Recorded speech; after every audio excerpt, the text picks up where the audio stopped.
It's up to you, New York, New York.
How we doing, guys? Welcome back to another episode of the Richie Hicks Jr. Sports Podcast here on Facebook Live and YouTube.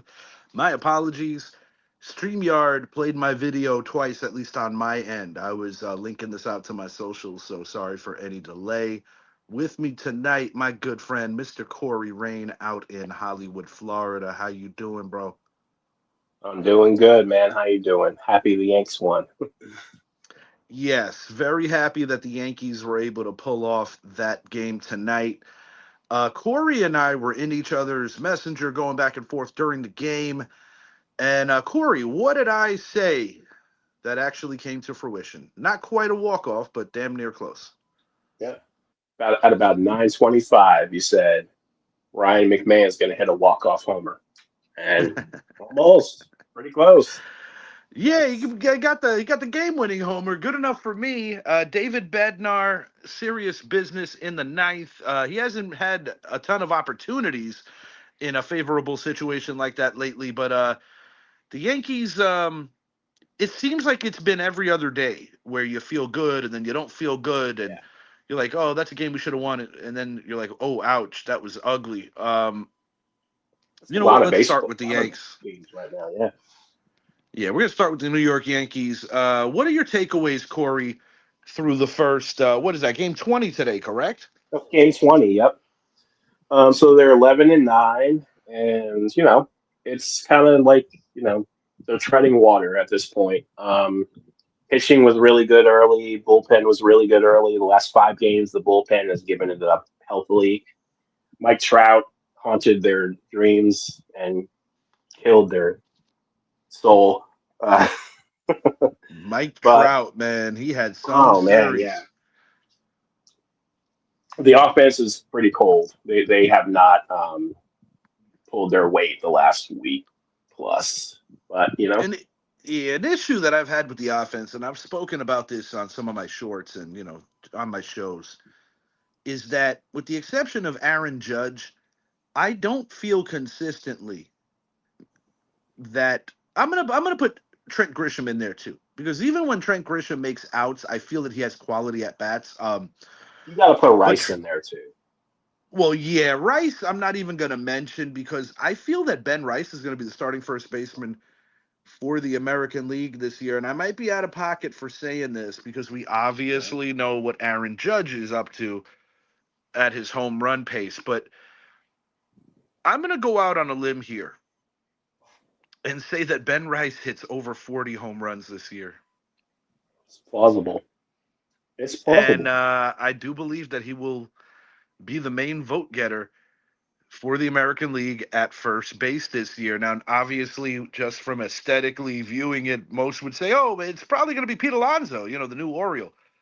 Nah, guys, it's going to be Benny Aros. Ben Rice is going to be the starting first baseman. It's only April.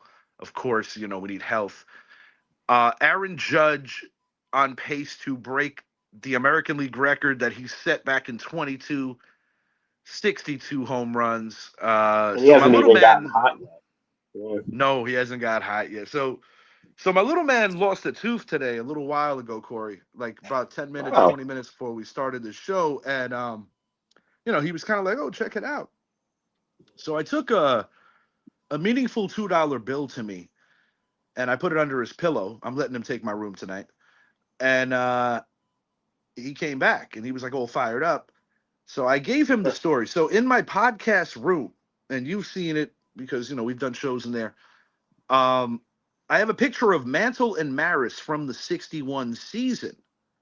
Yeah. So I have two dated bills, a very old 20 from 1990 and a two from 2017. 2017 has meaning to me for various reasons.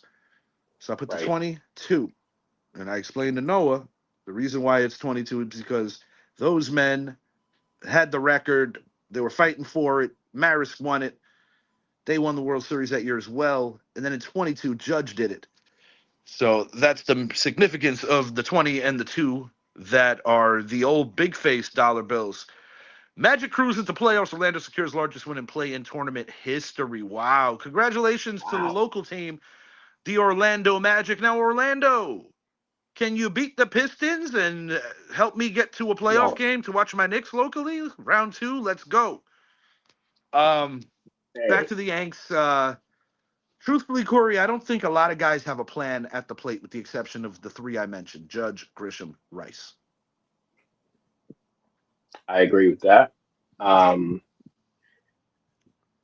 Remember early in the season how they were just walking like a ton? That's kind of gone away, with the Yes, exception of a indeed. few guys. And Jazz just looks lost. You McMahon, know what's unfortunately, odd, though? awful. As bad as he looks, he's actually been drawing walks. Yeah. He also has 8 But steals. yeah, and that's predicated off of the walks because it hasn't been by doing it with the bat Yeah. because Jazz has really, Yeah. really been cold. And, he might actually deliver on part of that promise with the 50. He could steal 50 bags this year. I think that's definitely feasible. Caballero's been okay. He's had a couple of clutch hits, but he's not. If you play him a full season at shortstop, fans are going to be disappointed in him offensively for sure. Like, Yeah, and then of course we got the conundrum at third. We spoke about Ryan McMahon's walk off, but the reality is prior to that very moment, it has been very dreary for Ryan McMahon. Hopefully, this could instill some confidence. But I want to take it back with you a couple of years, Corey. Do you feel that the Yankees have just flat out made mistakes with regard to the third base position because we allowed a trade to go down that sent fan favorite Gio Urshela to Minnesota? We ended up getting Josh Donaldson in that deal, a former MVP in Toronto. He was nowhere near that player. He was also a bit of a yeah, problem in the locker room. yeah, he was Um, also older and yeah, he all was that old. stuff too. No doubt about it. Yeah, He was old. And so you have that situation.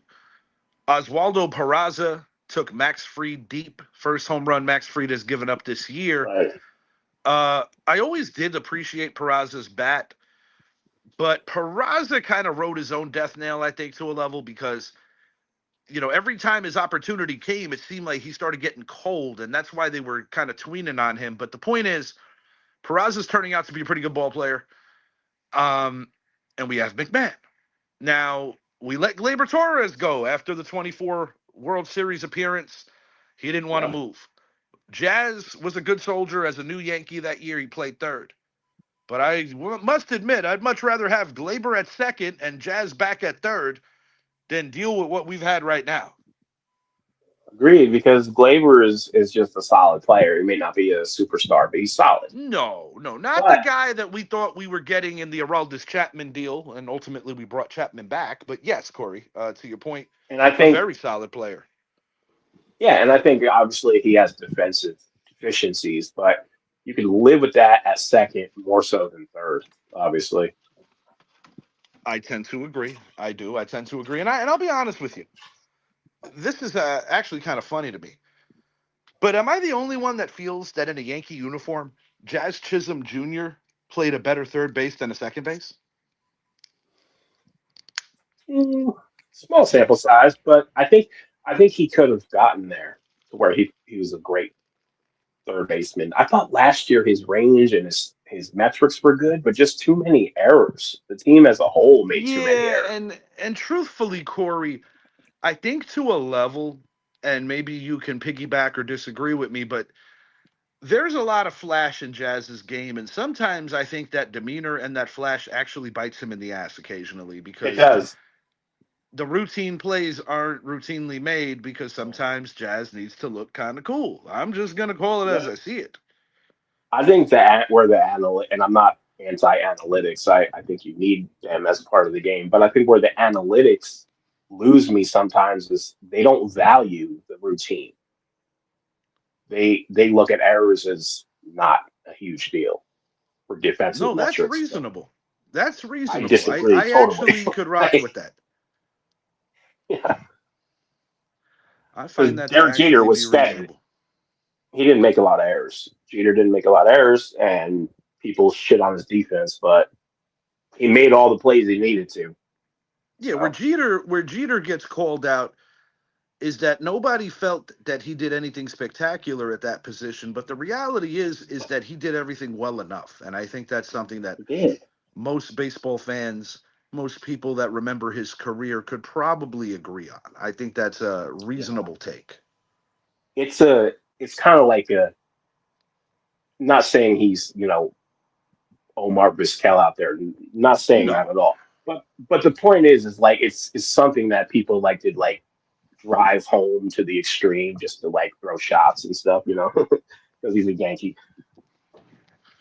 Yeah, I mean, it's an interesting one on the level because I will say this when I think about rookies that come into the league, few were blessed the way that Derek Jeter was when you had a Right. team because I saw the Donnie baseball doc, and to make a long story short, he essentially his whole career trajectory, his whole legend, so to speak, would have enhanced just by being a captain of part of that dynasty had he hung around a little. The point to be made is you had a bona fide superstar that was an aging player at that time who had a superstar like final act in the Bronx. Talking about Mattingly, Yep. Jeter Yep. got to taste the playoffs, got to see what it was about as his true rookie season ended up being 1996. The rest is history. But Yep. you're talking about grizzled veterans like Wade Boggs, Paul O'Neill, Bernie Williams, Jim Leyritz, a guy in Yankee Yeah. lore that had a Hits with the big, biggest home big run part. ever. Yeah. Absolutely, off of Mark Wohlers. To me, You that's know, a top 10 World Series home run ever. I have no objection to that. None whatsoever. I think Bill Mazeroski has to be mentioned. I would probably say Joe Carter walk off against Philly, Yep. even though they didn't win the series. Carlton Fisk against the Yep. Reds, and I would probably say Mr. November Derek Jeter because of the significance Yep. of what was going on in our country. Yes. Absolutely, Corey. I couldn't agree more.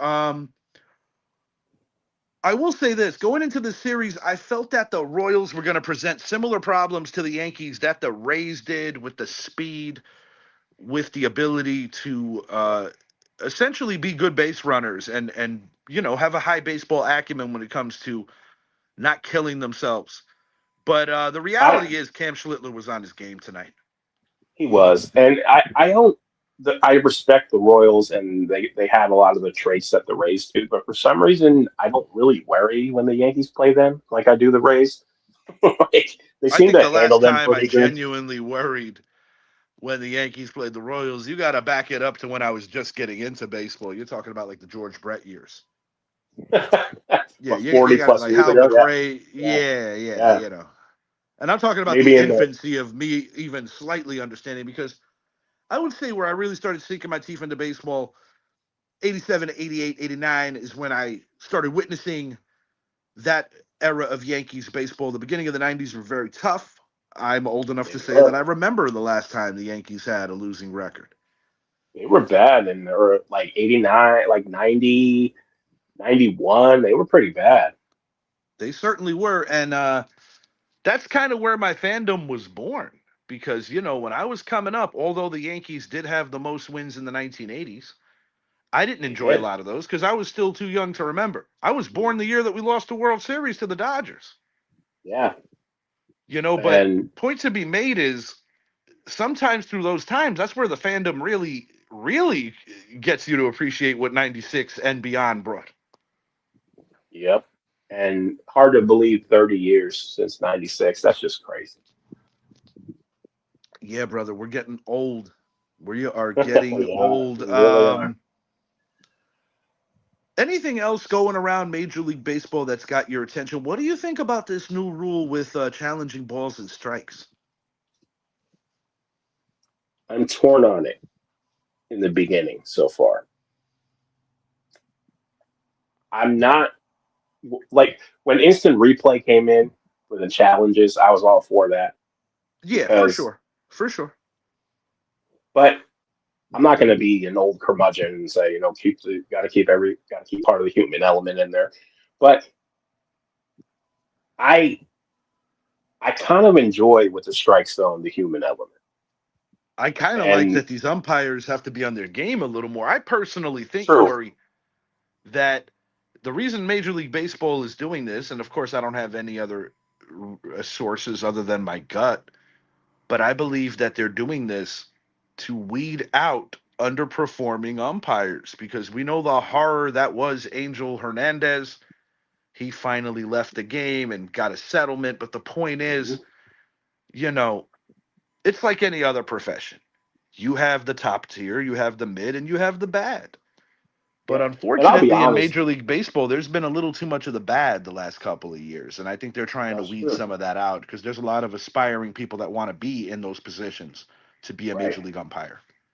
I'll be honest though, most of the calls that I've seen that have been challenged or overturned have been very, very close. Like I haven't seen anything too egregious. I know CB Buckner had a tough game or two, but Yes, yes, I do recall that particular game. And, Aaron Judge, to my knowledge, still has only made two challenges. So I think he's still getting used to it in his own right. Um, but there's a strategy to it because you want to use it at the right time because just because you'll win one doesn't mean it's the right yeah. time. Seems You know, like you want to catchers save them have for late in the game. seems like catchers have more like they're more in tune with it because they win the challenges a lot more. Well, yeah, and I think that goes hand in hand with why so many catchers make great managers. I think that goes hand in hand with, when you're massaging a pitching staff and you're calling games. I've always felt that pitchers, when they bat, in the old days they bat, in the National League. I feel that pitchers and catchers should have the best eyes for the strike zone when they're in the Yeah, batter's box because of their. But it's not as simple as one would think because part of the motivation to bring that DH universally was that they were tired of pitchers getting injured. It ruined the career of Ching Ming yeah. Wang. Base running, yeah. Yeah, terrible man. And I haven't his Yankee seen career started off phenomenally. Two consecutive 19-win seasons. that. He was a Cy Young candidate. Yes, he was. And then, I think he only won 8 more games in his entire career, if I'm not mistaken. Uh, He was Very on the unfortunate. '09 team and he got hurt. But Yes. yeah, Yes. I think he still got Yeah, a that ring though. and I'm happy for him because he went through a lot of hell. Anything else on the mind baseball related before we move it along to another hot topic? Nothing major. A lot of teams are just kind of doing what the Yankees are doing right now. If you look around MLB right now, there's nobody really doing amazing besides the Dodgers. So Yeah, I tend yeah, to agree. I think the Dodgers have a legitimate chance to finish with no, the they are. greatest record in the history of the sport. And I'm talking about playoffs and regular season combined. I really Yeah, they believe that could. the 98 Yankees mark could be in jeopardy. Absolutely. They're scary, and it's I only mean, April, bro, which is if Sasaki doesn't pitch in their rotation, you could potentially have two more wins. He's half of their losses. yeah. Dodgers are The only really thing that that can good. the only thing that would stop them, and I don't want to see this, is injuries. That's the only thing that could stop them. But you know what makes it great? You never know. Because the Toronto Yep. Blue Jays had them so very close. And I'll even revisit 24 for a quick second. The last time I can honestly say that I wanted to punch Aaron Boone in the face, he didn't pitch to Mookie when Nestor has never given up a hit to him, and then you pitched to Freddie. I'm Yeah. sorry, lefty lefty. I don't care. That was not the play, especially when you retire the great Shohei Ohtani in one pitch. But and then of course the dreaded inning from hell in Game 5 defensively Yes. between Rizzo, Cole, and the captain. Which Things happen. I think gets really overrated. But anyway. It happens, man. Things Yep. happen. Okay, and we're gonna talk about some things happening here, Mr. Rain. Rossini and Oh yeah. Vrabel.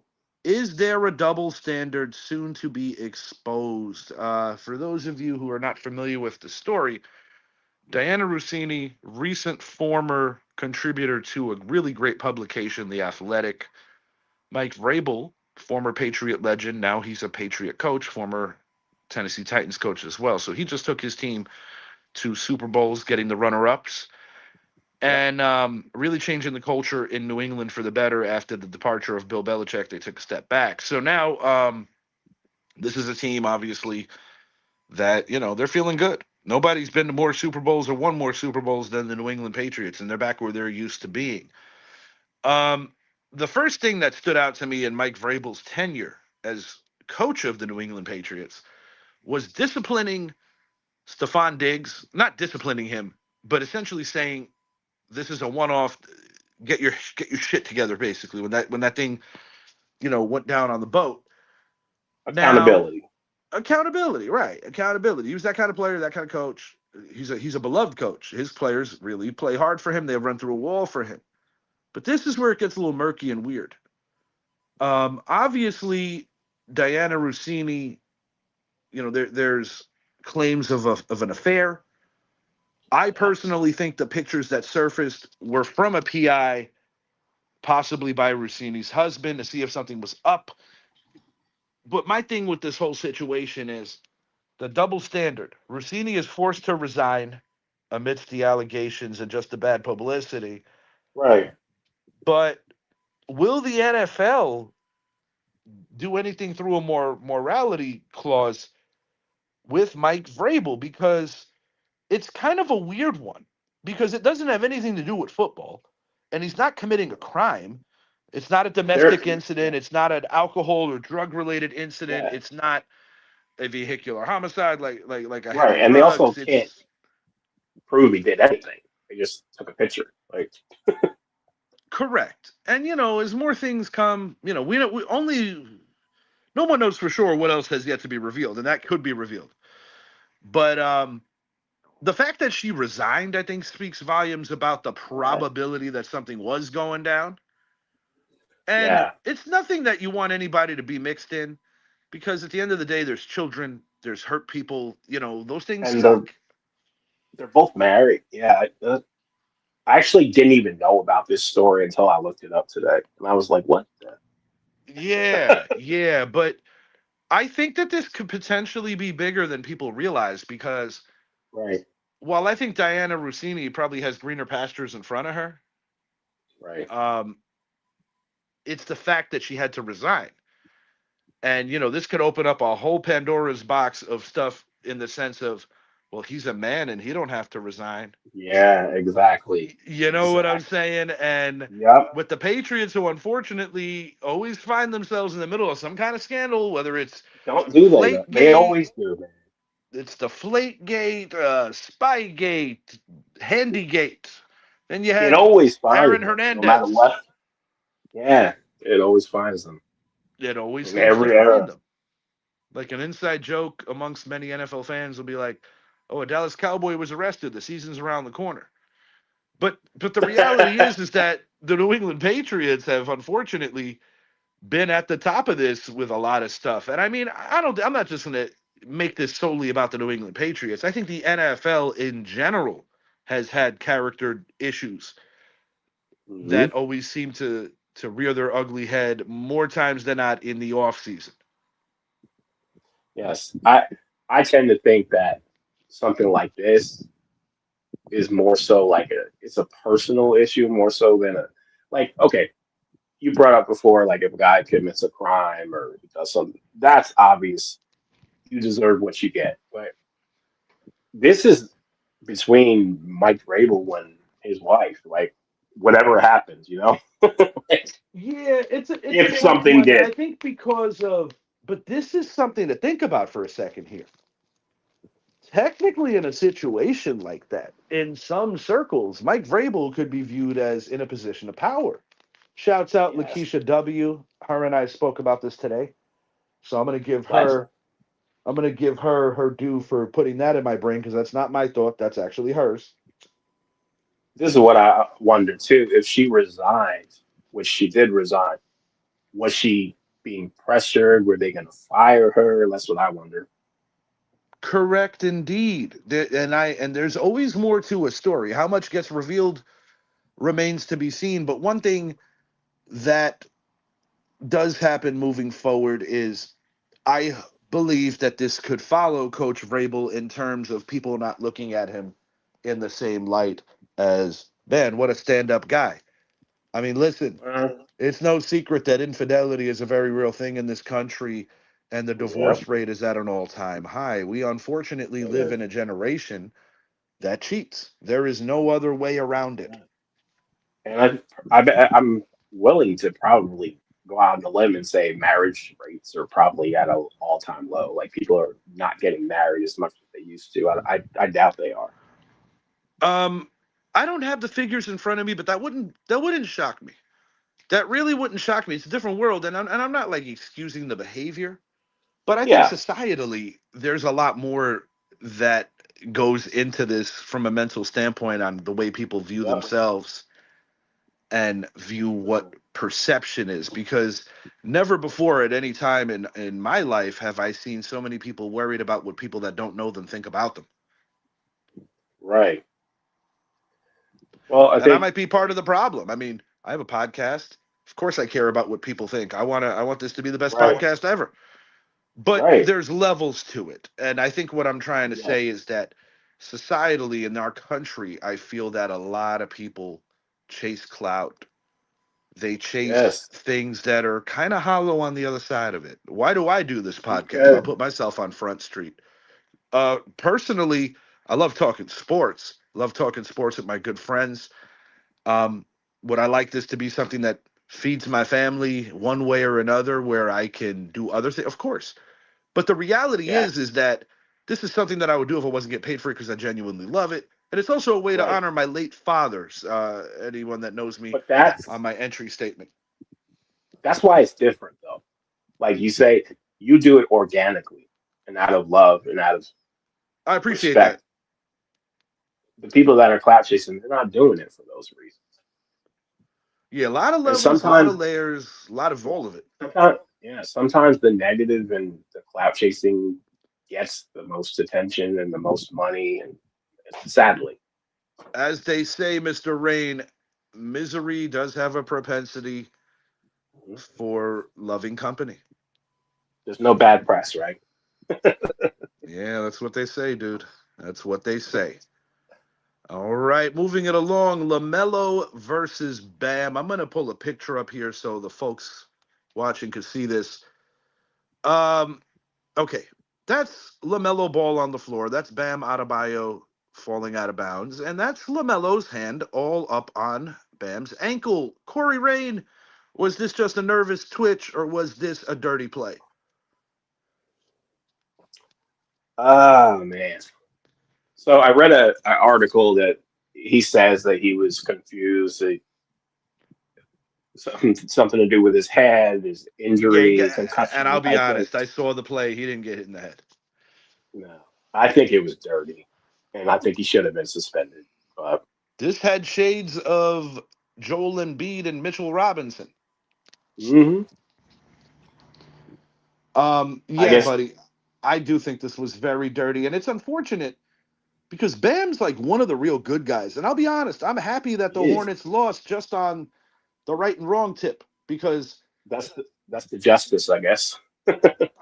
yeah, I do because personally, I said it off air. I thought that the Hornets would have been a better matchup to upset the one-seeded Pistons than the Orlando Magic are, but hopefully the Orlando Magic could make liars out of me because I would love to see the Knicks and Magic have their first ever playoff series. We were a finger roll and one good overtime period away from possibly having Ewing and Shaq way back in '95. It's hard to believe that the Magic and Knicks never crossed paths in the playoffs when It is because you they were two consider the fierce prominent rivalry. teams. Yeah. Yep. They were two of the big dogs in the East back then. Yes, indeed. And then when the Magic were irrelevant, the Knicks were also good, and when the Knicks were bad, the Magic were good. But yeah, it's never happened. As this goes, I think Bam handled it like a true professional, but he also cleared up that LaMelo did not reach out after the fact. Right. Um, and this is a behavior that we've seen in the past. Bam Adebayo, number two scoring performance in the history of the NBA. And while many would critique it and compare it to the Mambas and say, no way is it even in the same breath, while I'm one of those people who agree, Right. I also feel that it's still hell of impressive. So I'm going to give him his roses Yeah. there. But I almost think that Bam was too nice. But at the same time, Well, I think Bam is the kind of guy that could be a quiet kind of revenge tip because there's other players right. in the league that are taking note of this that are either friends with hmm Bam or have a high opinion of Bam. And do you realize how serious this is for me to actually go to bat for a player on the Miami Heat? You talk about right. evolving. 'Cause You know what I this hate the reminds me Miami of? Heat. This reminds me of something Draymond Green would do. Yeah, good shout, Corey. That's exactly what it reminds me of because Draymond would do some shit like this, and Draymond did that to Sabonis, the kid of Arvidas, a few years Yep. back when he was with the Kings. That was all kinds of dirty. Draymond cost his team a championship for pulling this with King Okay. James. I know. But Yeah. What do you do? Like kick some guy in the nuts or something? like, but the reality is, Corey, the Charles Oakleys and the Rick Mahorns and the Bill Lambiers of the world think that this is just so very cute and funny of course. because that era of basketball was just different. I remember the Dr. J. Right. Larry Bird fight. I remember the Yeah. Charles Oakley taking on Shaq, Charles Barkley taking on Shaq, Shaq going after Patrick Ewing almost. You That know would have what? been bad. That would have been bad. I remember Chris Childs, Yeah. that same still shot snuffing out the late great Kobe Bryant and yeah. Shaq kind of sizing up Ewing, and I'm like, oh dear God, please don't hit him. Because if Shaq would have swung on Ewing, he would have put him out in a dangerous, dangerous way that would have had shades of Man. the horrible Houston fight when Rudy Tomjanovich was bloodied. But I remember nothing beats one Malice of at my. the Palace. No, that's the craziest thing I've ever seen. Like Yeah, dude. watching live, like a brawl type of thing. One of the NBA brawls that makes me laugh is the Knicks and the Heat with Van Gundy crawling on the floor and I will say this. The first brawl that occurred with those two teams is back in '97. And in my genuine opinion, it cost the Knicks a potential championship because while I don't like to do revisionist history and say what would have happened, that particular Knicks team matched up very good with the Chicago Bulls that year. They had Allen Houston as a starting shooting guard. John Starks won Sixth Man of the Year. It was Larry Johnson's first year in New York. Charles Oakley was still on the team. Yep. Buck Williams was still on the team. Patrick Ewing was still on the team. Chris Childs and Charlie Did they have Ward. Kirk Thomas yet? No, sir. Kurt Thomas was not there yet. Kurt Thomas Maybe a year or ultimately two after. replaced.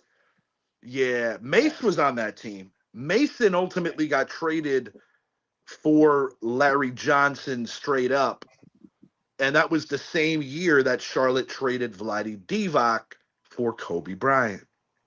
Oh, jeez, that's I no mean, disrespect. who would have thunk it?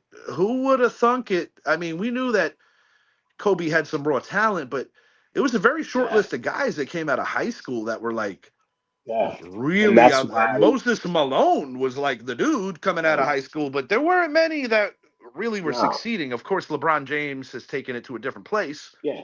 And the year before Kobe, it was KG, but it was still very much. Yes, KG is another one. Good shout. I forgot Yeah. about KG. Yeah, KG. But it was still Yeah, stigmatized, though. It really was. no doubt. And that then it turned into you got to do a little bit of college because I think it was an NBA maturity issue. I think Nas Escobar explained that very well about David Stern and his fashion issues because Allen Yeah. Iverson brought hip hop to the NBA. If Idris was here, Did. he would definitely, Cultural icon. Yeah, cultural yeah, icon. for sure, for sure. I mean, I remember the Reebok commercials with Jadakiss and AI. AI brought hip hop to basketball. I mean, hip hop was already there, but I'm talking about I like also front and give center. I also give the Fab Five credit for being a part of that too. Yes, yes, yes, indeed. Wow, we're taking it back tonight. Good shout. Yeah, the Fab Five. It's crazy how much they accomplished. It all got taken away. Um, and then the NCAA finally paying student athletes. Cutting out the middlemen. And in that Right. regard, I feel that a lot of these things should be rescinded. Because of those Yeah, things. But it reminds me of Major League Baseball not testing for steroids and then blaming them for doing it. Like it's yeah, we've been down this road before, and I'll say like it for the 199th time. Major League Baseball only cared when Congress did. yes. And you know how I feel about them making money on the Field of Dreams game when Shoeless Joe Jackson still is not in the Hall. They made Oh, Pete Rose sign something that he would not be in the Hall while he was alive. yep. Listen, I wish death on no man. I want to make that clear. But I was in attendance as a very young guy when Giamatti died. And I don't believe in talking ill about the dead. But I'm just going to say there were more than a few Yankee fans that had some choice words on behalf of Pete Rose. And I'm not defending Pete Rose. He was wrong. Right. But He was. but Did he a Hall of deserve to be Fame that doesn't vilified? have their best hitters and best home run hitters Yeah. and such is just not the right kind of Hall of Fame for me. And then like make you figure it out because you're punishing guys like Don Mattingly who apparently didn't have enough prime years but never took shortcuts. I mean, Right. would taking human growth hormone have helped Mattingly and his back issues? You know what I mean? And Probably. how many All Star games did he get cheated out of when McGuire was on that shit, beating him out at Right. first It when he was was still a an member of Oakland? inferior player. A lot of ways to look at it, my Um. friend. A lot of ways to Yeah, look at and it.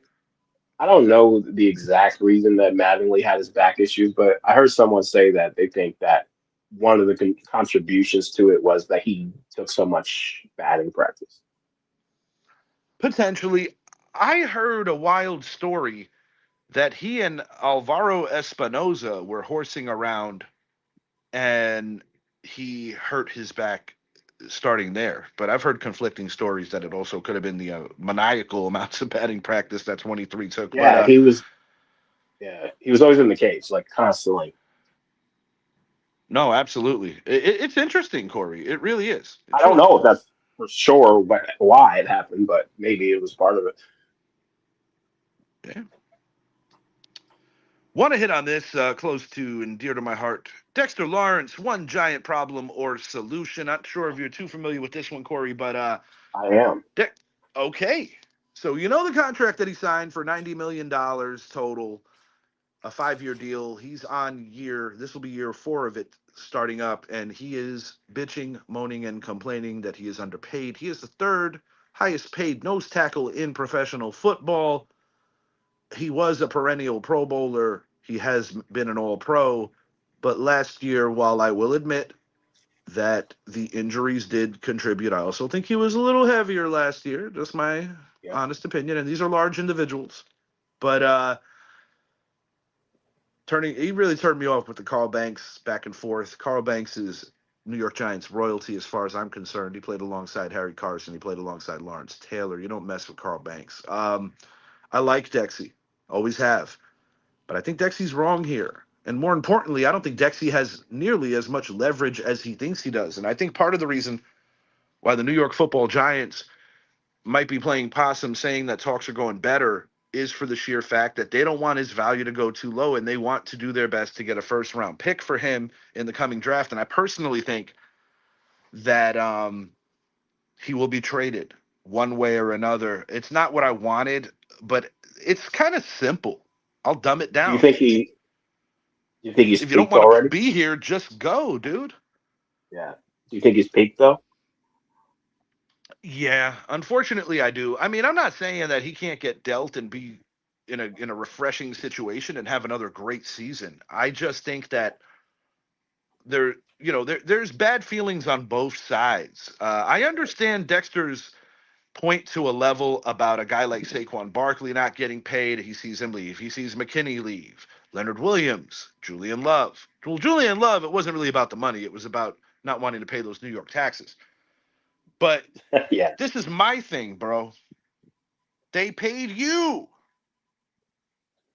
They traded Odell, and then you got paid. Right. Did it ever occur to you that if they didn't pay you, maybe some of those other guys could have hung around? He didn't think about that, though. And he just really doesn't have a leg to stand on at the moment. They have the That's Giants kind of where I'm at have with all the it, leverage. bro. Yeah. They have all the leverage. And, I'm Hmm. not saying that, like, if it's something like a Scottie Pippen situation or Right. something real egregious where you're supremely underpaid. But One of the my thing things is that's this. weird. No, go ahead. Go ahead. I was just gonna say real quick. One of the things that's weird in the NFL that some other sports don't do is like when the contract is getting close to ending, players start getting antsy. Like I don't know. It's kind of strange. And believe me, dude, I'm pro player. That's Dexter Yeah. Lawrence coming out for the whiteout game against the Dallas Cowboys a couple years ago. Listen, bro, I am pro player all day long, even if it comes back and screws the teams I love, because when you Me too. consider that these are the gladiators, so to speak, the cattle in I some don't, cases, so to yeah. speak, and the guys that still make so much less than the billionaire boys club, I understand that it's not for long, like that, like a lot of people say the NFL stands for. But my thing is, when you sign a contract, and especially when you underperform in year three, injury or not, Yep. um, it's not a good look. If you believe in your abilities and you think you're that dude, then go out and prove it. But my Yeah, thing that's what is, I was. my thing is like, when you're acting this desperate, it makes me think that maybe you don't got it anymore. Right. That's Now, my thing. Is like, Saquon was an unfortunate thing yeah, because, I was pissed. I've kind of softened my stance on it over time. But with the Saquon situation, it's kind of like he had a phenomenal year. And now I think the wear and tear is starting to even out a little. There were a lot yeah, of you could reasons why definitely tell. Saquon didn't have a year. I mean, that whole Eagles offense was shit last year. Yeah, their offensive line was not the same. They just their offense, their identity wasn't the same. But yeah, The way they it, were getting coached wasn't the same. yep. There were a lot of My, reasons. but my thing with this, just to touch on like the whole contract situation, like what he should do, Dexter Lawrence, is honor your contract, work hard, put your head down. There's no reason to be talking about any of this stuff. Well, honestly, because it's just a And I bad look. really do respect that. And you got to understand, too, Corey, as you know, I root for four New York based teams: the Giants, the Rangers, the Knicks, and the Yankees. But when you have the Knicks and Yankees, okay, let's talk about captains for a second. Jalen Brunson took an egregious pay cut for the betterment of the roster. He's going to make that money back tenfold between endorsements, and he's also Oh going to get yeah, another big contract where he's not going to give them another discount. But the point is, he right. did it for the betterment of the team. Aaron And Judge, that's yeah. Now, let's be real, Dexter, no disrespect. But what Jalen Brunson does for the New York Knicks and what Aaron Judge does for the New York Yankees, you are not even in their stratosphere, my dude. And I'm not trying to be No, disrespectful. no, it's just a fact. You're you're not at that level, Sam. Like, And I want to make this clear. I am a Dexter Lawrence fan. I'm not a fan yeah, of him arguing with Carl Banks when Carl Banks has the authority, so to speak about it, because Carl Banks knows what greatness is, because Carl Banks was a big part of greatness. right. I'm not saying that you got to kiss somebody's ass because they No, did great things, but what I'm saying is if you don't agree, do it the right way. Shut him up by performing. exactly. Make him praise you Yeah, again. He was and he didn't challenging have you. your He wasn't trying to disrespect you. exactly, and he didn't have his best season. So it's like, what are we doing here, guy? And it's Carl Banks' job to analyze the New York Football Giants. So what is he supposed to do? Hmm. Lie about how bad you played? No, No, he's sir. supposed to He's tell the supposed to truth. tell the truth. That's right. Exactly. Can't hate All on the truth, even right. if it hurts. Yeah. That's where I'm at with it, Corey. Truly. Yeah.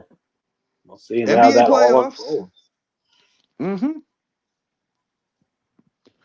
NBA playoffs, Corey. You mentioned off air that you believe the Minnesota Timberwolves and the Denver Nuggets are going to be the best series of round one. I actually share your sentiments on that. What is your prediction for that particular series? I got Denver winning in about it's going seven.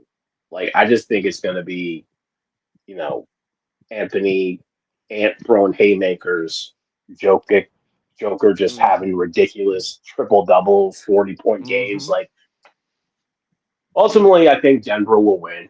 I think they're a better team, but I think Minnesota is going to give them the series of their life.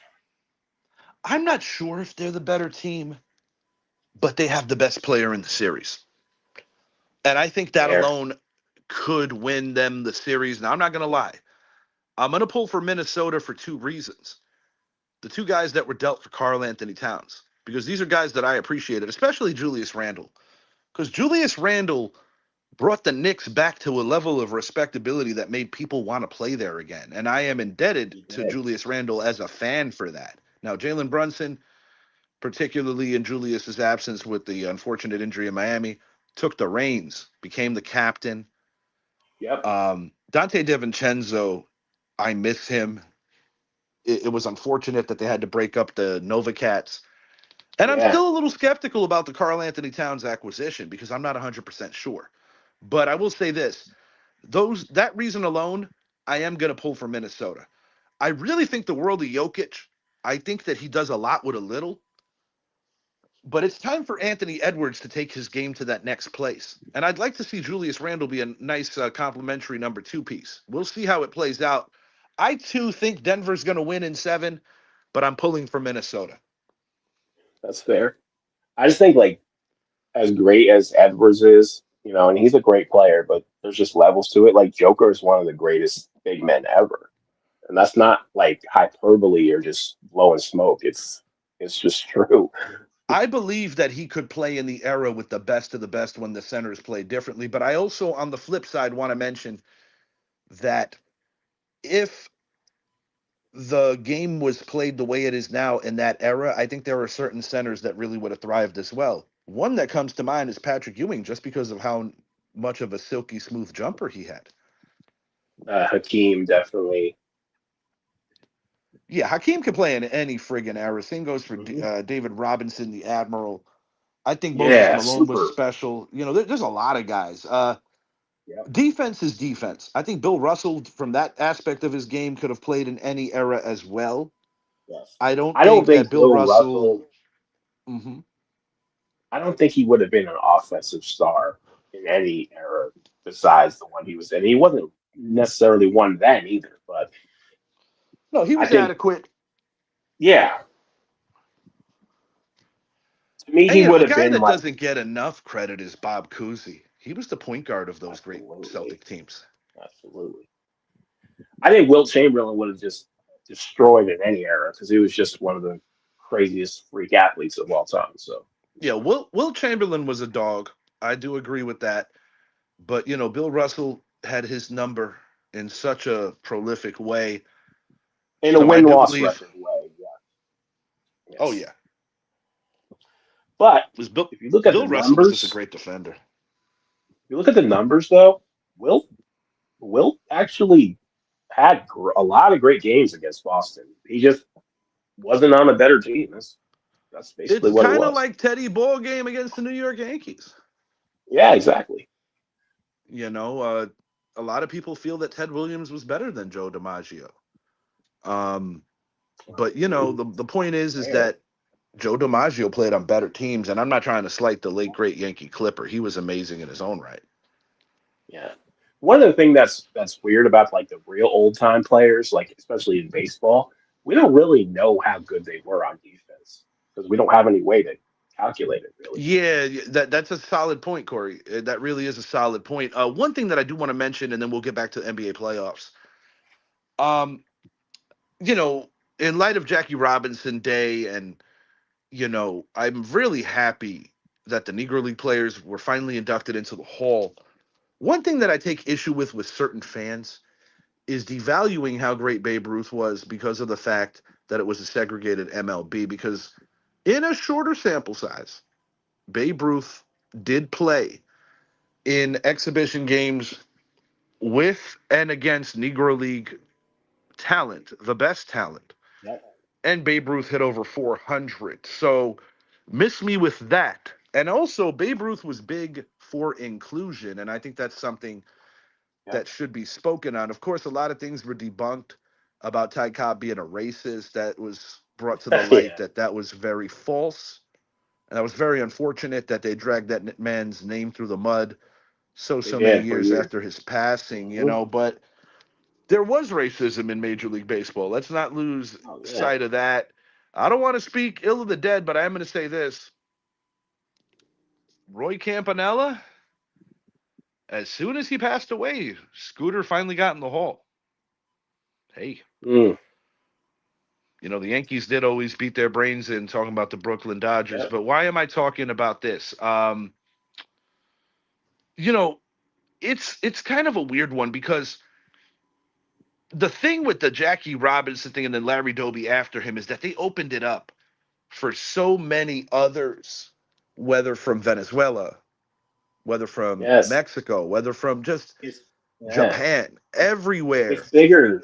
It's bigger than It just all America. starts with 42, and no one could have played that role better than the late, great Chadwick Boseman.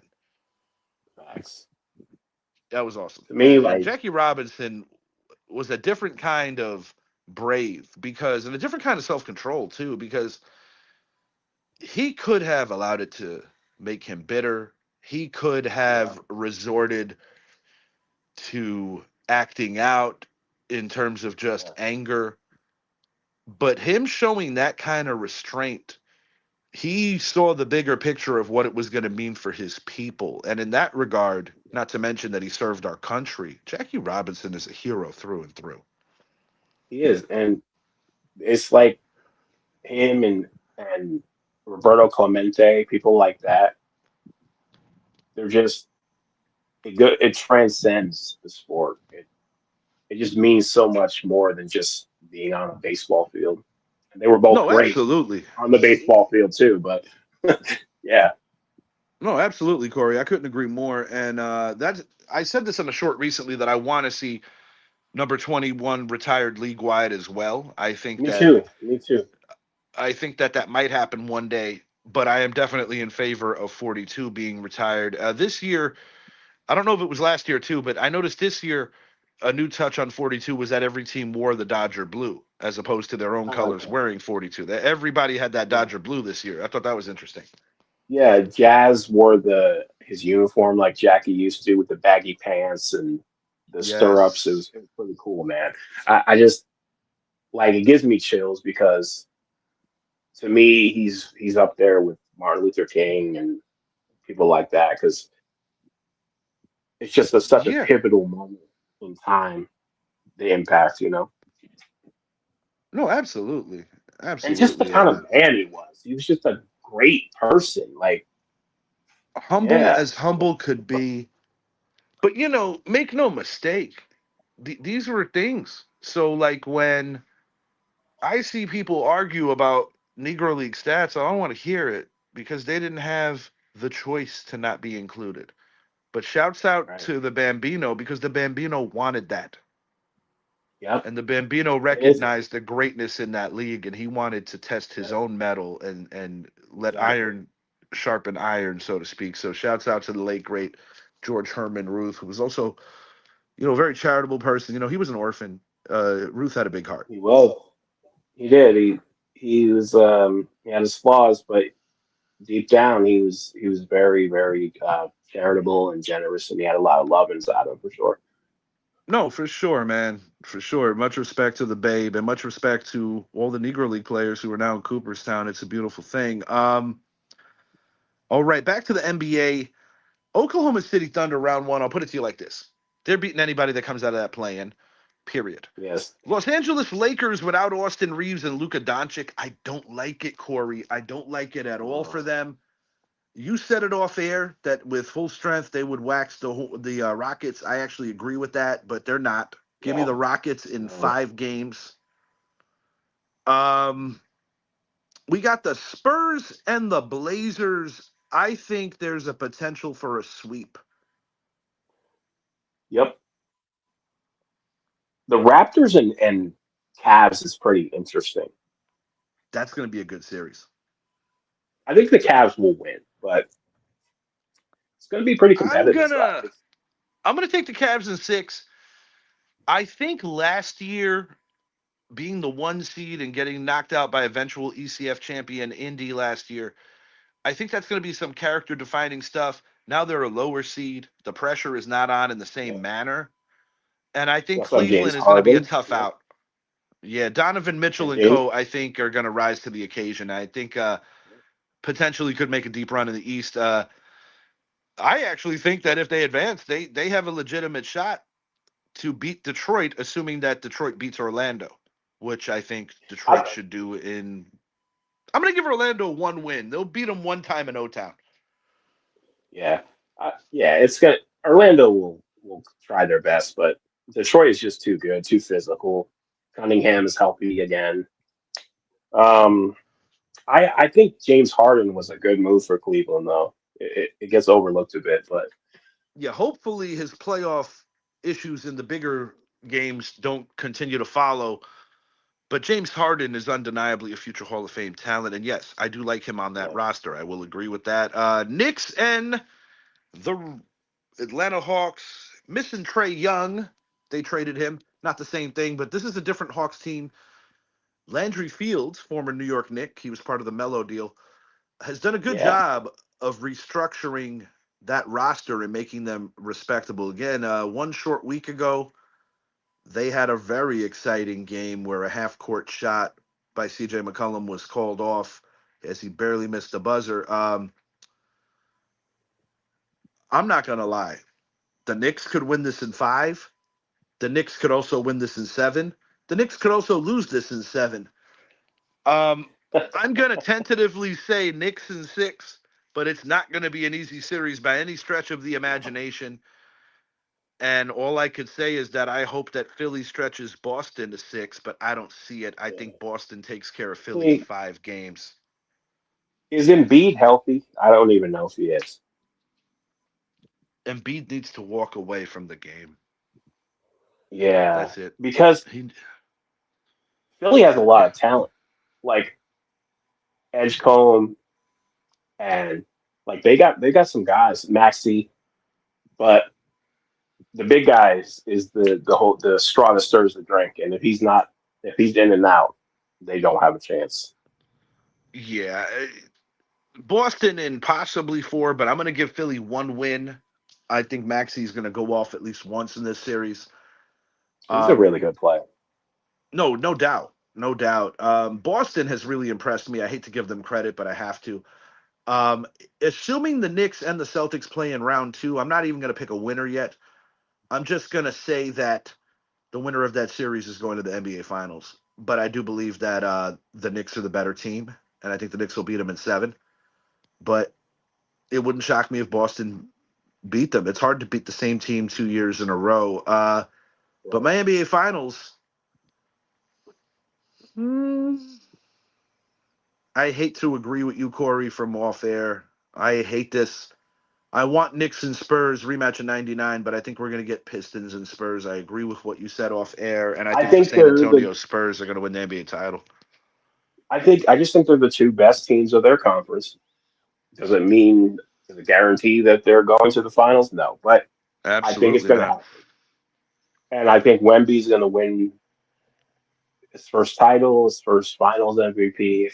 He's we're not even scratching the surface with that kid, man. It's scary. Give me the Spurs in 7 in that series. Spurs in 7 over the Thunder in the Western Conference Finals. That's going to be amazing. Pistons in 6 over the Knicks in the Eastern Conference Finals. I'm going to give the Knicks the Eastern Conference Finals again, but I don't think we're beating Detroit. And I'm being very humble when I say that because I've been starving for a championship my whole life as a Knicks fan, and I've yet to see it happen. But that's part of being a In fan. I always my say thank God for the Giants and Yankees for bringing me some joy. in my opinion, the Knicks are a great team, but we talked about Towns earlier. May have been off air, but he hasn't instilled the confidence that he's a true, legitimate star with them. In my opinion, he's inconsistent. I share your sentiments, Corey, on that regard.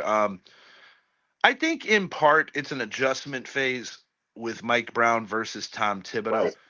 But I said this to Idris on many a show. For the New York Knicks to reach their ultimate goal, which is making the NBA Finals and hopefully winning it, I believe that Karl Anthony Towns, more times than not, needs to be the featured offensive player. Where I would like Because to he's see such Jalen Brunson hone it back a little and play a little more yeah of a traditional point guard. I mean, yeah ideally, I would love for Alvarado and Brunson to be on the court at the same time, where Brunson is taking more of the two guard duties because, it's going to take a third person. And OG yeah Ananobi is the big what if. Sometimes he looks yeah. like an all star, and sometimes he looks like a guy that's overpaid. It's it's like who are they? It's are they going to sit around and watch Brunson? Because that happens Right. sometimes, you know.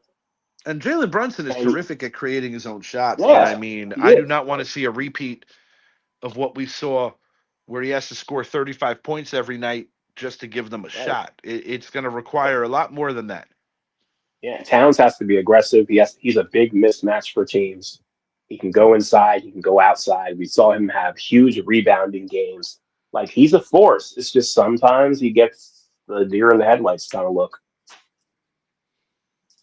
No, I'm with you all day, Corey. Before we get out of here, Corey, I did want to ask you this.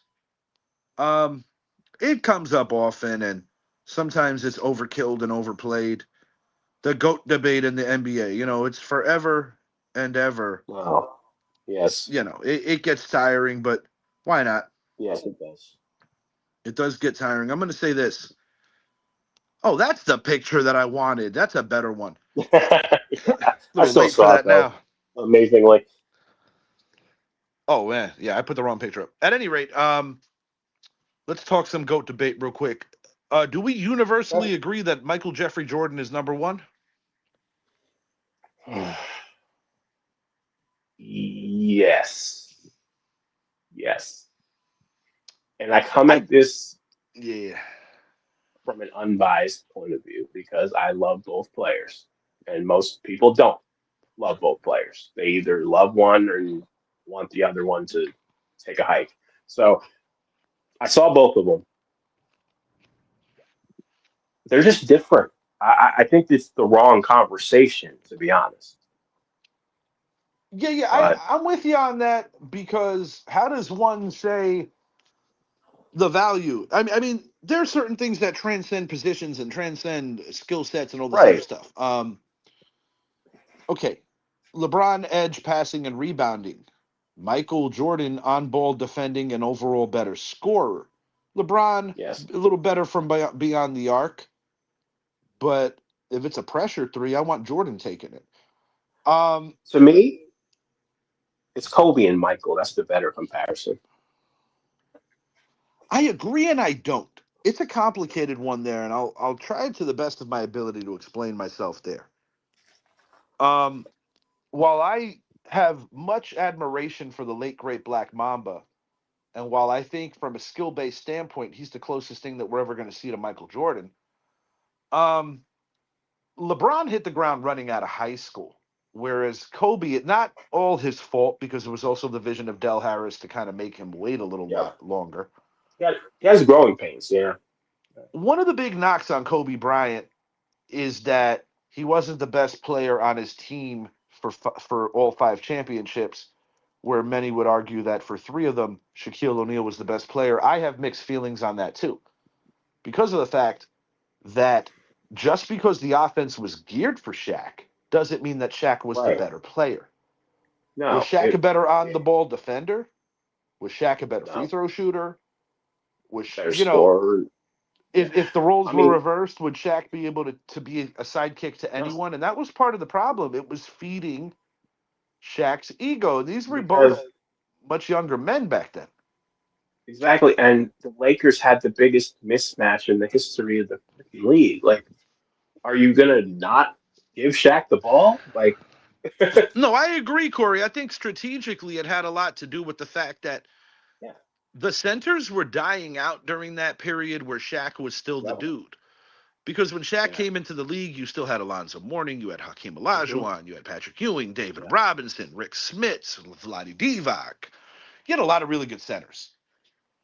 yep. But And back, the what, yes, yeah, in during the early 2000s, 2001, 2000s, yeah, yeah, yep. Shaq's doing his three-peat act. Rick Smits was a formidable opponent, but against the New Jersey Nets, come on, man. They had a bunch of Uh, scrubs. they had Jason Kidd, Kenyon Martin, Keith Van Horn, and Yeah. Kerry Kittles had his moments. Richard Jefferson had his moments. There But were a lot of their overachievers on big that team. their bigs were bad though. They didn't have any centers that could. Even Richard Jefferson, I saw him on a podcast. He said we had guys just that we used for fouls against Shaq. Like that's all they were for. No, and he's not lying. He's not lying. Now, getting back to the top 10, so Michael is my universal number one for a litany of reasons. Only three people have three-peated, or three duos have three-peated in my lifetime. Pippen and Jordan twice, Kobe and Shaq once. That alone wins my vote. But let's talk about the overall dominance. Since that man won a championship, the only team that knocked him out of the playoffs after becoming a champion was the Orlando Magic, led by Shaquille O'Neal, Penny Hardaway, Horace Grant, former Bull. Yeah, They and didn't that have was Rodman yet, yeah. They were in transition with their roster at that time. and I make no excuses because the Bulls were Yeah, capable of winning that series. They yeah. just But didn't. you just I can't give Orlando win all the every credit. year. I will give Orlando all the credit because if it's the other way around and somebody else is missing something, we're not going to take nothing away from the Bulls. So I'm going to give Orlando all the credit there. But the point is, Michael Jordan's dominance in the league, truthfully, the only other person that had that kind of dominance in my lifetime, albeit a much shorter span, was Shaq with the three consecutive finals Yeah, MVPs. Now, taking a trip back to the 80s, this is where it might be an unpopular opinion with some, maybe not all. I still have Irvin Magic Johnson as my number two overall NBA player because, number one, he was part of the half of rivalry that saved the NBA from pure extinction. He yes, and it Larry was. Bird saved the league.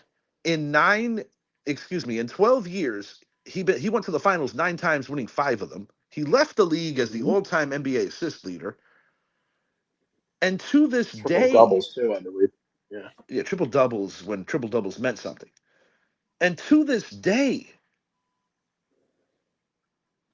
nobody has ever won an NBA Finals MVP as a rookie. yeah. Um, Now this is why he's two and Jabbar's three, or Jabbar's two and he's three. This is just my opinion. I could be off base here. I believe that they cancel each other out because they were teammates for so long.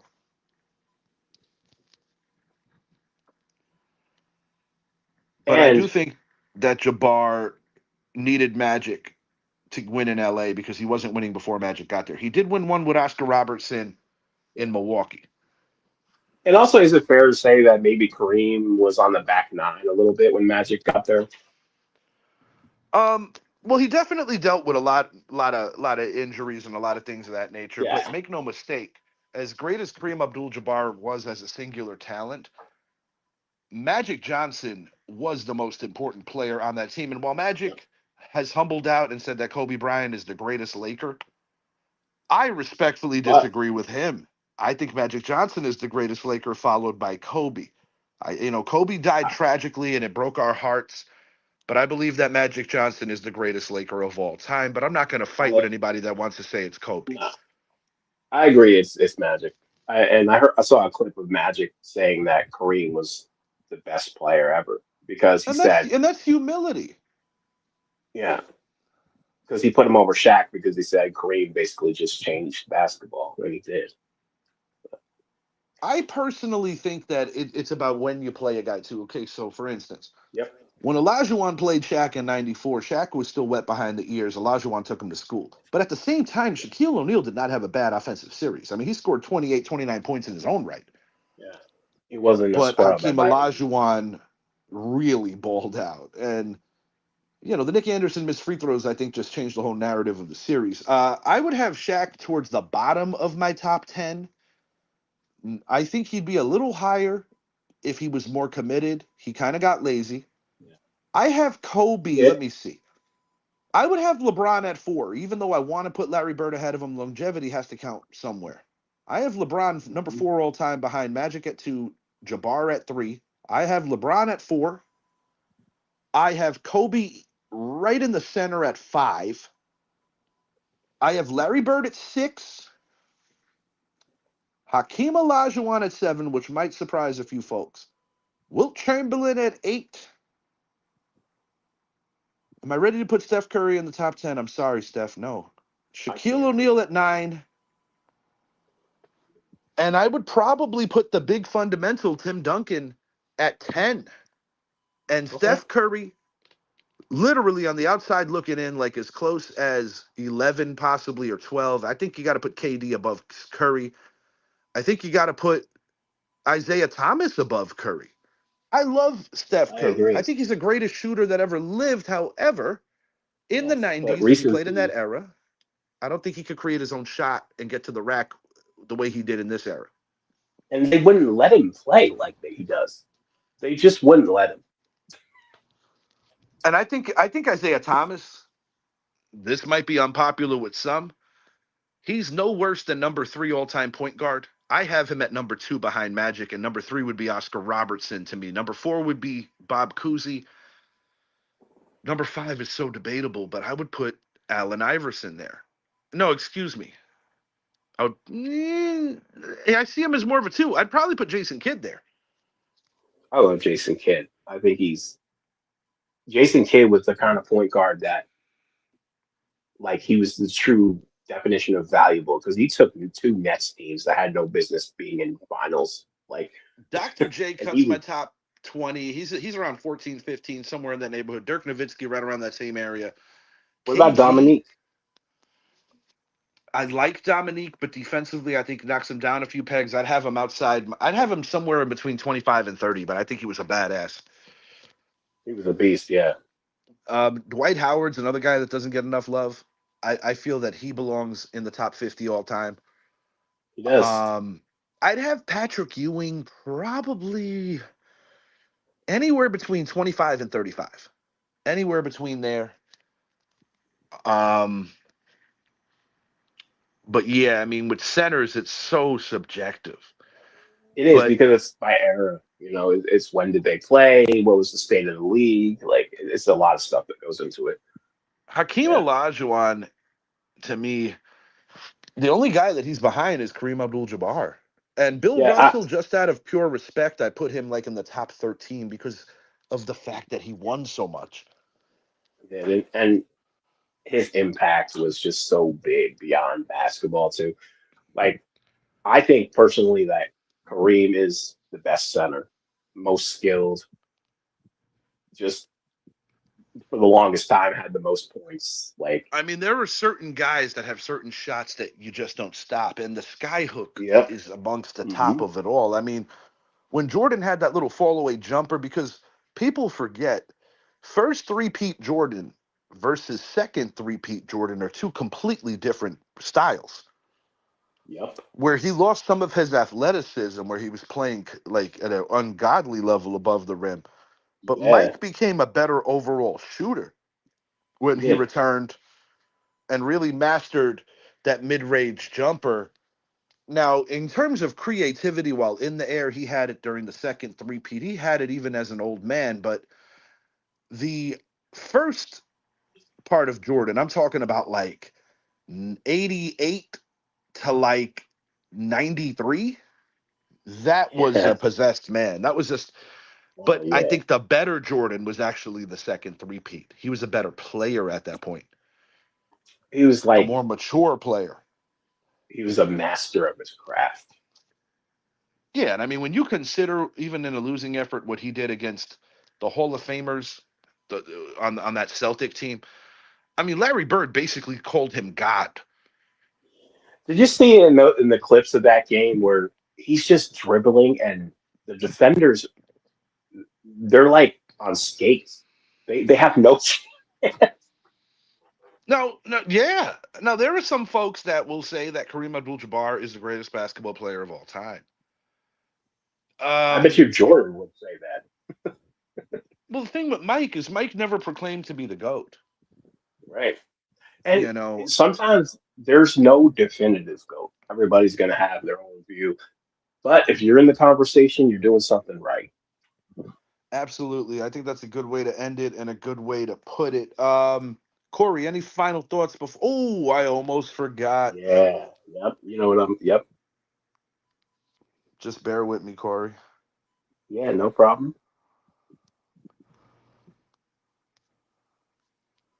I was hoping to be able to pull up the picture. I don't have it in my phone at the moment, but the baseball world lost a really, really good personality and player in Garrett Anderson, part of the lone Los Angeles Angels World Series winning club that was an in-state championship where they beat Barry Bonds, Dusty Baker's San Francisco Giants. My memories of Garrett Anderson, he was a guy that always had fun. He was always laughing. You could tell that he just enjoyed every Yeah. minute on a field. But dude, he was a guy that really did own our New York Yankees. Yeah. And isn't he kind of just like one of the guys that defined that the '90s era too? Like you think of baseball, and his name's gonna come up. Absolutely. Ken Griffey Jr. There's levels. But he Ken was Griffey Jr. yeah, he was was the best player of the '90s in some people's yeah, estimations. yeah. Garrett Anderson wasn't on that level, but he was just a pro, and he was super consistent, and he was dangerous, and yeah, it's came out of left field to be honest. No, truly, truly. And I will say this: the way that the Angels competed this past week in Yankee Stadium, Garrett Anderson played on Angels teams that were scrappy like that. They gave us a hard time, man. And I tell you, And what? Yeah, you take a guy like a Mike Trout. We remember the kind of performance he put on after the tragic death of Tyler Skaggs. yeah, Um, I think Mike Trout's going to really lock in. I think the Angels, on the whole, are going to devote the rest of the season to the memory of Garrett Anderson. And it has yeah. long been debated why Mike Trout hasn't left the Angels. Dare I say that maybe, just maybe, the Los Angeles Angels are not just a team playing well in April, but maybe they're starting to really get it over there. Maybe. Well, Kurt Suzuki, his first season, maybe he's got them believing. I know it's April, but And Corey, let me ask you, what position did Kurt Suzuki play? he was a catcher. Yes, sir. They make the best He was managers a, on he the was a whole, good and I catcher stand by too. that. I stand by that. Absolutely. What position did Kevin Cash play? Catcher. He was also on the '09 Yankees. Correctamundo. Joe Torre, what position was he? Catcher. How about Mike Joe Sosha. Girardi? Catcher. Uh-huh. Girardi. Catcher. Girardi. Yeah, you get where I'm going. Yep. You know who would have been a great manager, in my opinion, but I think he was just too nice of a guy to be a manager? The late, great Gary Carter, the kid. Rest in peace, Gary Yes. Carter. I think Gary Carter would have been a great manager, but I just think he was too nice of a human to actually get on somebody's case. Right. You know who I think is going to be the next great manager? Albert Pujols. Albert does have that to him. Yeah, I could see that. And I also would love to see Francisco Cervelli get a shot. I don't think the Yes. exploits of Team Italy was just some fluke. I really think that He's Cervelli had something cooking there. he's got the vibes, and he always had that kind of personality that like inspired people. I could see it. Absolutely. I think Jorge Posada, that was kind of cool seeing him on the Italian team. A lot of people were Yeah. confused by that.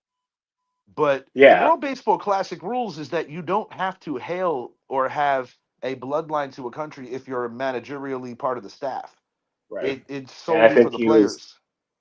I think he was just wanted to be on the same staff as his buddy. I think they're just friends. They're great friends, but something that really intrigued me, I was mind blown to find out that Austin Wells had Dominican in his family tree. I had no clue. Yes. Yep. That threw me for a loop because if we're basing it on aesthetics, Austin Wells looks like a dude from like the middle of the country. And I'm not saying that he's not. I mean, this is going back to the next Yeah. generation of grandparents, but it was cool. And one thing I love about the World Baseball Classic is that it brings people together. And at a time when that's needed more than any other time in my lifetime, I think it's Yeah. really a great thing. Like, you know, the kind of respect that I saw amongst the Dominican fans and the United States fans in that epic semifinal game, um, the same way that I saw the joy for Venezuela when they defeated the Americans, the same way To that I me, like, saw Italy just refusing to die, and the Puerto Rican team who played at a massive disadvantage, making everyone on the island very proud. You know, it was a those really fans, cool tournament. it just makes baseball shine. Like, it shows the passion, like, that all these countries, especially the Latin American countries, they just love the game. They bleed the game. It's life to them, And even I more want to so get back than to the Bambino. America. He wanted Yeah. this. Jackie Yep. Robinson sacrificed so much for this. Babe Ruth Yep. wanted this, and we got it now. And it's Got something to it. celebrate. Just like soccer, baseball is literally a world game. It is. And those countries, the Dominican Republic, I mean, there's something in the water there. The baseball is their life. Yes, indeed. And speaking of talented Dominicans, check out my man Luis Helena, J&L Barbershop, Orange Avenue. Definitely tell them Richie sent you. Uh, yeah, Luis is a diehard New York Yankees fan. Lewis became my barber by chance because my father told me how good Lewis was. He's like, hey, you got to check Really? out this barbershop. Lewis at the time was in a barbershop that was baseball themed, where every chair had a baseball seat and a picture of a ball player. Lewis's old barbershop, he had his some of his Yankee stuff in there, but definitely check out J&L Barbershop and ask for Lewis. They do some great work there. And I think that's all for today, man, or for this evening, I should say. We Late evening. covered a lot. Yeah, good show. Unfortunately, Johnny and Idris were not able to make it tonight. Zappy and Idris, they'll figure it out. That's all I got. We're kind of, I'm kind of feeling like the Phil Jackson of this situation, where trying to bring two very strong personalities back to some common ground. Correct. Um, One more thing, WrestleMania tomorrow. Yeah, brother, and I must admit, I was kind of salty about WWE Network folding and turning into the Peacock Yeah, thing, and yep. then Peacock with the. ESPN now. Yeah, I yeah. think it's ridiculous. Then in It the United is. States, you gotta wait to watch a pay-per-view on Netflix. I'm sorry, that's how I feel. Right. ESPN got greedy. Now, good friend of the show, Dodger fan, Mr. Daniel Nunez, was like, Rich, I'll give you my login information. That's awesome. And it's been a long time since I missed a WrestleMania. So I might actually take Nunez up on that. And it's not that I'm a cheapskate. I just refuse to pay. This was my line with them. I pay for Yes, a and a lot of lot of apps because fans. I have a 9-year-old boy in my house. A lot of apps that I wouldn't care about. Hmm.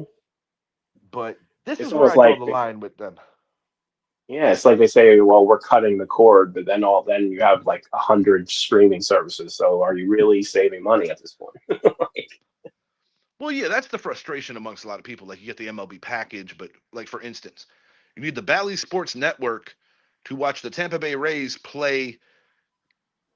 Like not that I need to watch the Rays, but I can't watch the Rays unless if I jump onto yeah, you know an and, illegal and stream. also they're in their division with your favorite team, so But yeah, my yeah. attitude is regardless of whatever little dealings they got, if you have the major league package and you live out of state, you should be able to watch every single game. Mhm. That's just me though. I mean, Prime got their hand in it, Netflix got their hand in it, everybody got their hand in it. It's Apple it's a TV, small everything. inconvenience. With my life, if I miss a Yankee game, it's usually a day game and I'm at work. Right. But I must say that I've had the MLB package for probably about 5 6 years now, and I watch more than enough Yankee games, so it's not like I'm crying about it, but Yeah, it's just the kind of thing that I can understand people's frustrations. exactly. Yep. For It's Corey, valid points. I am Richie. If you haven't already, please make it a point. Like and subscribe to the channel, the Richie Hicks Jr. Sports Podcast on YouTube. Check out Old Man Energy, Volumes 1 and 2 from Big Bosco Productions. That is my guy, my co host, Mr. Idris Salam, aka Bosco from the Bronx. Check out our friends over at the Sports Corner, Joe Gal, Johnny Nast. Also, check out our friends at the Casual Convo Show every Wednesday, 8 to 10 p.m. Q, Mr. Paul, the beautiful Miss Coco, and Jude. Definitely check them out as well. They talk about everything ranging from entertainment, community affairs, the world on the whole. They dive into sports, they dive into the tea of Hollywood. It's a fun show to check out. Definitely do that. And with that, Yankees, I hope I don't jinx you by saying this, but can we please start a winning streak tomorrow? And Yes, let's go, please. Knicks. Let's do it. New York Knicks. I've been waiting my whole life. I thought 94 was our year for sure. I also thought 93 was our year for sure. I knew 99 wasn't our year, but it felt good. Please, Yeah. Knicks. Please. Give Can him I one. just Give Ricky one when I title, when I man. used to say they'll win after I'm dead. I used to say that being facetious. But as our mortality No. starts to actually be a thing now I'm starting to think, oh shit, this could actually really happen. You deserve a title, man. Come on. You deserve Yeah, people will be like, ah, screw him. He's a Yankee fan. He's won enough. it. Well, Hey, even the Rangers won. I mean, I got to say that I saw that. Thanks a lot, Dad, for not sneaking me onto the float with you. I couldn't take a day off of school for that. your He's not dad here was at to. the parade. Wow. My dad was on one of the floats with them. Holy shit. Yeah, he was bending Wow. his elbow with Alexei Kovalov, and he said that Alexei Kovalov traveled with many a treasure troll, and he had more treasure trolls than teeth. I guess that was like his little good luck thing. But my That's father and funny. Mr. Kovalov were enjoying some Russian vodka. Yes, my dad was on the clock. You can't do nothing about it. He's not around anymore. There you go. And what else? Glenn Healy was on there too, backup goalie for Mike Richter. New York Rangers. That was a great time. That was a long time ago. But yeah, we're out for now. Mock draft season is here, ladies and gentlemen. The draft is coming soon. Look for It us. is. Announcements to come for our mock draft show. And friend of the show, Lakeisha W, she's actually a big Pittsburgh Steelers fan, and she's going to be at the draft. So I mentioned to her it would be a pretty cool Oh, idea for her to make a little drive by during the draft on the show. So we'll see how that plays out. But thanks for tuning in. Thanks for staying up late with us. We are out for thank you now. guys. Peace.